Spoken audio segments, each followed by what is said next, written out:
Ryan Reilly with Ryan J. Reilly, Attorney at Law, PLLC, and here are a few money tips to help you get through your day, week, and month.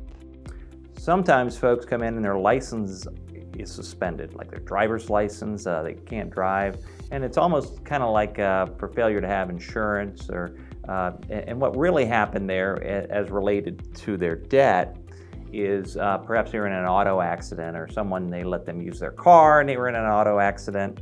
And so what happens is if they don't have the proper insurance, then the people that they owe money to can have an administrative license suspension put on the state bureau. And what happens there is that your license is suspended until you pay the debt. And we're able to help take care of things like that. So if you come out in and see us, we've got some debt solutions for getting your license back, getting you back on the road.